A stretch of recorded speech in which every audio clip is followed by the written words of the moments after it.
ಕಾಶ್ಮೀರದ ಪಹಲ್ಗಾಮ್ನಲ್ಲಿ ಹಿಂದೂಗಳ ನರಮೇಧ ನಡೆದ ನಂತರ ತನಿಖೆಯನ್ನ ಇದೀಗ ಎನ್ಐಎ ಅಧಿಕಾರಿಗಳು ನಡೆಸ್ತಾ ಇದ್ದಾರೆ. ಎನ್ಐಎ ಅಧಿಕಾರಿಗಳು ಇವತ್ತು ರಾಜ್ಯದಲ್ಲೂ ಕೂಡ ತನಿಖೆಯನ್ನ ಮುಂದುವರಿಸಲಿದ್ದಾರೆ.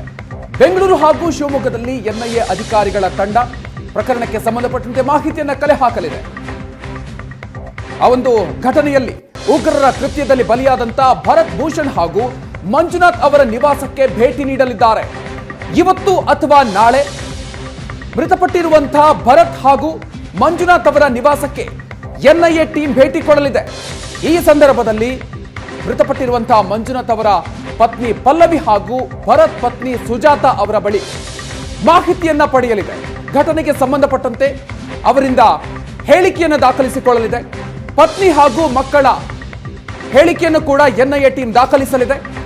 ಪ್ರತ್ಯಕ್ಷದರ್ಶಿಗಳ ಹೇಳಿಕೆಯನ್ನ ಎನ್ಐಎ ಟೀಮ್ ದಾಖಲಿಸಲಿದೆ. ಬೆಂಗಳೂರಿನ ಎನ್ಐಎ ಅಧಿಕಾರಿಗಳ ತಂಡದಿಂದ ತನಿಖೆಯನ್ನ ನಡೆಸಲಾಗ್ತಾ ಇದೆ.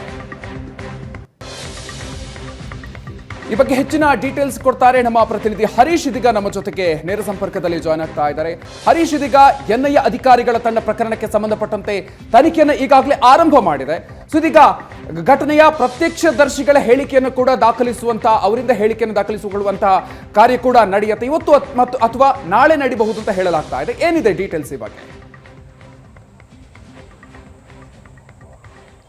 ಖಂಡಿತವಾಗಿಯೂ ಮಧುಕರ್, ಈಗಾಗಲೇ ಏನು ಪೆಹಲ್ಗಾಮ್ನಲ್ಲಿ ಅಟ್ಯಾಕ್ ಮಾಡಿದಂತಹ ಉಗ್ರರ ರೇಖಾಚಿತ್ರಗಳನ್ನು ಕೂಡ ಈಗಾಗಲೇ ಬಿಡುಗಡೆ ಮಾಡಿರುವಂಥದ್ದು. ಎಲ್ಲವೂ ಕೂಡ ಯಾರಲ್ಲಿ ಘಟನಾ ಸ್ಥಳದಲ್ಲಿ ಇದ್ದರು, ಜೊತೆಗೆ ಅಲ್ಲಿದ್ದಂಥ ಒಂದಷ್ಟು ಜನ ಅವರ ಗಂಡಂದಿರನ್ನು ಕಳ್ಕೊಂಡಿದ್ರು, ಅವರು ಕೊಟ್ಟಂತಹ ಆಧಾರದ ಮೇಲೆಗೆ ಒಂದಷ್ಟು ರೇಖಾಚಿತ್ರಗಳನ್ನು ಕೂಡ ಬಿಡುಗಡೆ ಮಾಡಲಾಗಿತ್ತು. ಇದೀಗ ಎನ್ಐಎದವರು ಈಗಾಗಲೇ ಈ ಒಂದು ತನಿಖೆಯನ್ನು ಈಗಾಗಲೇ ನಡೆಸ್ತಾ ಇರುವಂಥದ್ದು. ಅದೇ ಹಿನ್ನೆಲೆಯಲ್ಲಿ ಈಗಾಗಲೇ ಹಲವರ ಹೇಳಿಕೆಗಳನ್ನು ಈಗಾಗಲೇ ದಾಖಲು ಮಾಡಲಾಗಿದೆ. ಅದರಲ್ಲೂ ಪ್ರಮುಖವಾಗಿ ಘಟನಾ ಸ್ಥಳದಲ್ಲಿ ಇದ್ದಂಥವರು, ಅಂದರೆ ಘಟನೆ ಕಣ್ಣಾರೆ ಕಂಡಂಥವರು ಒಂದಷ್ಟು ಜನರ ಹೇಳಿಕೆಗಳನ್ನು ಈಗಾಗಲೇ ದಾಖಲು ಮಾಡಲಾಗಿದೆ. ಅದರಂತೆ ಈಗಾಗಲೇ ಬೆಂಗಳೂರಿನಲ್ಲೂ ಕೂಡ ಎನ್ಐಎ ಅಧಿಕಾರಿಗಳು ತನಿಖೆ ನಡೆಸೋದಕ್ಕೆ ಸಿದ್ಧತೆಯನ್ನು ಮಾಡಿಕೊಂಡಿರುವಂಥದ್ದು. ಈಗಾಗಲೇ ಅವರ ಅಂತ್ಯಕ್ರಿಯೆ, ಸಾವನ್ನು ಯಾರನ್ನು ಅಪ್ಪಿದ್ರು, ಬೆಂಗಳೂರಿನ ಭರತ್ ಭೂಷಣ್ ಆಗಿರ್ಬೋದು, ಶಿವಮೊಗ್ಗದ ಮಂಜುನಾಥ್ ಆಗಿರ್ಬೋದು, ಜೊತೆಗೆ ಆಂಧ್ರ ಮೂಲದವರು ಬೆಂಗಳೂರಲ್ಲಿ ನೆಲೆಸಿದಂಥ ಮಧುಸೂದನ್ ಆಗಿರ್ಬೋದು, ಈ ಎಲ್ಲರ ವಿಚಾರಣೆಗೆ ಮುಂದಾಗಿರುವಂಥದ್ದು. ಹೀಗಾಗಿ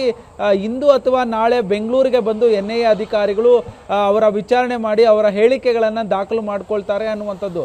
ಪ್ರಮುಖವಾಗಿ ಇಂತಹ ಪ್ರಕರಣಗಳಲ್ಲಿ ಯಾರೋ ಒಬ್ಬ ವ್ಯಕ್ತಿ ಕೊಟ್ಟಂಥ ಒಂದೇ ಒಂದು ಸುಳಿವು ಈ ಒಂದು ಉಗ್ರರನ್ನ ಪತ್ತೆ ಮಾಡೋದಕ್ಕೆ ಕಾರಣ ಆಗ್ಬೋದು. ಅದೇ ನಿಟ್ಟಿನಲ್ಲಿ ಯಾರೊಬ್ಬರನ್ನು ಕೂಡ ನೆಗ್ಲೆಕ್ಟ್ ಮಾಡಬಾರ್ದು ಅನ್ನುವಂಥ ನಿಟ್ಟಿನಲ್ಲಿ ಎಲ್ಲ ವಿಕ್ಟಿಮ್ಗಳು ಯಾರಿದ್ರು, ಯಾರೆಲ್ಲ ಸಾವನ್ನಪ್ಪಿದ್ರು, ಅವರ ಕುಟುಂಬಸ್ಥರು ಯಾರ್ಯಾರು ಅಲ್ಲಿದ್ರು, ಅವರ ವಿಚಾರಣೆಗೆ ಈಗ ಮುಂದಾಗಿರುವಂಥದ್ದು Madhukar. Okay, thank you Harish ಡೀಟೇಲ್ಸ್ಗೆ.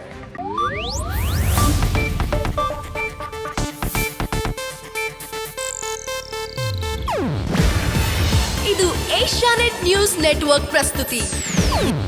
ನೀವು ನೋಡ್ತಿದ್ದೀರಾ ಏಷ್ಯಾನೆಟ್ ಸುವರ್ಣ ನ್ಯೂಸ್.